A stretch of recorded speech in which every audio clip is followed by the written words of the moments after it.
नमस्कार दोस्तों, सोनाली वॉइस में आप सभी का स्वागत है। तो मैं वापस आ गई हूँ एक वेरी लॉन्ग ब्रेक के बाद। तो चलिए एक नई कहानी की शुरुआत करते हैं। माँ, बेटा और बहू तीनों डाइनिंग टेबल पर बैठकर खाना खा रहे थे।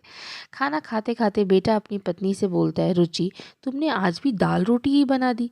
कम से कम खाना बनाने में तो आलस मत किया करो। अभी तो पूरे दिन घर में ही रहती हो, कुछ अच्छा भी बना सकती थी तुम। रुचि बोली, बनाने वाली तो मैं सूजी का हलवा थी, लेकिन सूजी आई ही नहीं। मैंने कल ऑर्डर कर रखी थी।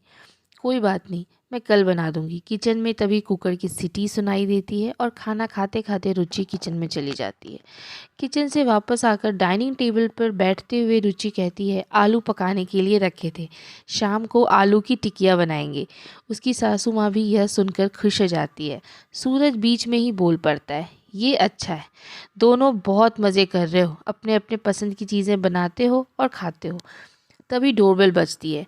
रुचि फिर से खाने की टेबल से उठकर दरवाज़ा खोलने चली जाती है। दरवाजे पर डिलीवरी बॉय सूजी लेकर आया हुआ था।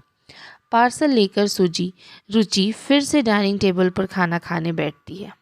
तब माँ बेटे से कहती है कि तू दरवाज़ा खोल देता, बेचारी को बार बार खाना खाते समय उठना पड़ रहा है, खाना भी सुकून से नहीं खा पाती है। बेटा कहता है, सॉरी माँ, मैं नहीं उठ सकता, मुझे ऑफिस के लिए देर हो रही है। सूरज खाना खाकर ऑफिस की तैयारी के लिए अपने रूम में चले जाते हैं। कुछ ही सेकंड बाद वो रुचि को आवाज़ लगाता है, रुचि, मेरी घड़ी कहाँ है? मिल ही नहीं रही है।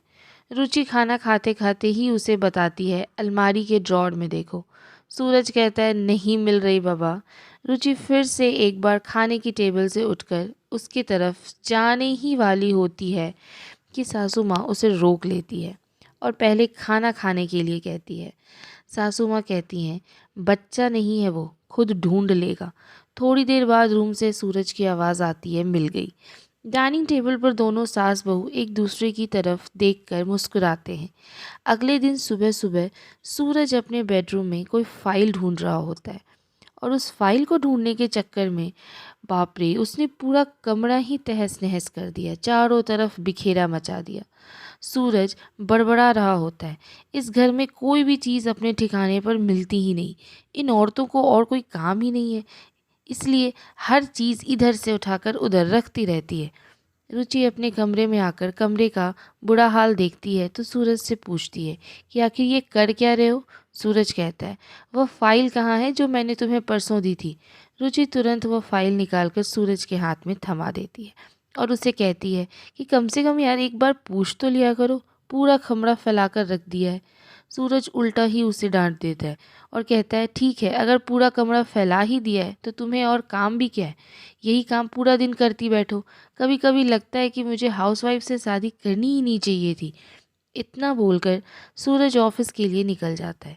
पति पत्नी के बीच यह बातचीत माँ भी सुन रही होती है, जिसका सूरज को बिल्कुल भी पता नहीं होता है और ना रुचि को। अब माँ और रुचि सूरज को सबक सिखाने के लिए एक प्लान बनाते हैं, क्योंकि उसे बिल्कुल भी कदर नहीं थी औरतों की। अगले दिन सुबह सुबह जब सूरज नींद से जगता है तो रुचि को चाय के लिए चिल्लाकर कह रहा होता है। पास ही में सोफे पर बैठी माँ उसे कहती है कि वो नहीं है, वो अपने माँ के घर गई है, कोई ज़रूरी काम था। सूरज फ़ोन निकालकर उसको कॉल करने लगता है। तब माँ उसे रोकते हुए कहती है कि फ़ोन मत कर, माँ के घर ही तो गई है, आ जाएगी 2-3 दिन में। सूरज फ़ोन रख देता है और माँ से कह रहा होता है कि माँ चाय। तभी माँ बोलती है, हाँ हाँ, 2 कप बनाना है, मैं भी पीऊँगी। बेमन से सूरज किचन की तरफ जाने लगता है चाय बनाने के लिए। तब मैं फिर से खड़े होते होते हुए कहती हूँ, अरे बेटा रुको। सूरज को लगता है कि माँ उसे रोककर चाय बनाने चली जाएगी, लेकिन माँ कहती है कि मेरी चाय में थोड़ी चीनी कम डालना। सूरज चाय बनाकर लाता है और माँ और बेटे साथ में चाय पी रहे होते हैं।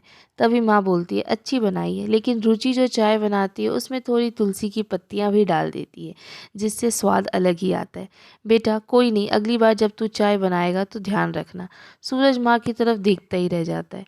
थोड़ी देर बाद माँ से कहता है कि माँ आज खाने में मटर पनीर। बोल ही रहा होता है कि माँ फिर से बोलती है, अरे वाह बेटा, बहुत अच्छा, मुझे भी मटर पनीर बनाकर खिलाएगा। अच्छा है, काफ़ी दिन हो गए मटर पनीर खाने की इच्छा हो रही थी। सूरज कहता है, अरे माँ, मैं तो तुम्हें मटर पनीर बनाने के लिए कह रहा हूँ। माँ कहती है, नहीं बाबा, मेरे घुटने में बड़ा दर्द रहता है, मैं इतने घंटों तक किचन में नहीं खड़ी रह सकती। सूरज अपना फ़ोन निकाल कर रेस्टोरेंट से ऑर्डर करने लगता है।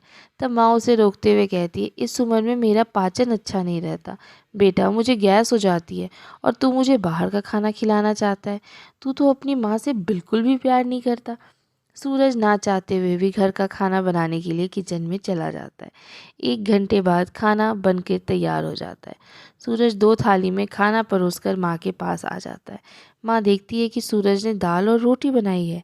माँ सूरज से कहती है, अरे बेटा, तू तो मटर पनीर बनाने वाला था। सूरज कहता है, माँ, यह आसान था बनाने के लिए। माँ कहती है, खैर, रुचि होती तो आज मुझे मटर पनीर खिला रही होती।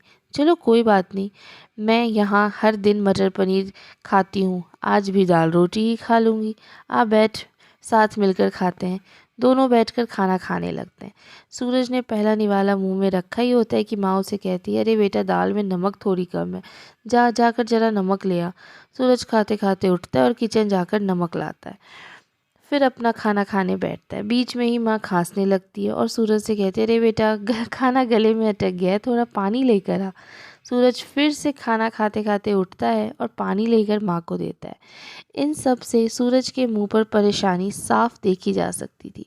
सूरज को अब यह बात महसूस हो रही थी कि जैसा बर्ताव वह रुचि के साथ करता है, उसे कितना बुरा लगता होगा। हालांकि रुचि पर कभी भी उसके चेहरे पर शिकन नहीं दिखाई दी। माँ यहीं नहीं रुकती, खाना खा के जा रहे सूरज को थालियाँ धो देने को कहती है। फिर माँ अपने बेड पर आराम करने लगती है। तब सूरज को चादर उड़ाने के लिए भी कहती है। उसके बाद जब सूरज रूम जा रहा होता है, तब उसे रोककर एसी कम करने के लिए कहती है। इन सब कामों से वह परेशान हो जाता है, लेकिन कुछ बोल नहीं पाता। अगले दिन सवेरे में सूरज खाना बनाने के लिए सब्जी काट रहा होता है, लेकिन उसका सारा ध्यान पता नहीं कहाँ होता है। वह रुचि के बारे में सोच रहा था और पछता भी रहा है कि वह कितना गलत था कि हाउसवाइफ का काम आसान होता है। तभी बेख्याली में उसकी उंगली कट जाती है और उससे खून बहने लगता है और वह बेसिन में अपनी उंगली धोने के लिए जाता है। तभी रुचि उसके पास आकर उसके हाथों में पट्टी बांधने लगती है। यानी कि रुचि कभी अपने माँ के घर गई ही नहीं थी। यह तो सास बहू के प्लान का एक हिस्सा था, जिससे वह सूरज से छिपकर उसी घर में रह रही थी। सूरज रुचि को देखकर काफ़ी खुश हो जाता है और रुचि से कहता है कि घर के काम अब हम दोनों मिलकर किया करेंगे। रुचि पूछती है, ऐसा क्यों? तो सूरज कहता है कि मैं गलत था जो सोचता था कि हाउसवाइफ सारा दिन आराम करती है, लेकिन अब ऐसा नहीं होगा। मैं घर का काम सीख जाऊंगा और घर अगर हम दोनों का है तो घर के काम भी तो हम दोनों के होने चाहिए ना। तो ये छोटी सी कहानी यहीं ख़त्म होती है एक प्यारे से सबक के साथ। आपको कैसी लगी ज़रूर बताना और अगर अच्छी लगी हो तो चैनल को सब्सक्राइब करना। Thank you so much guys.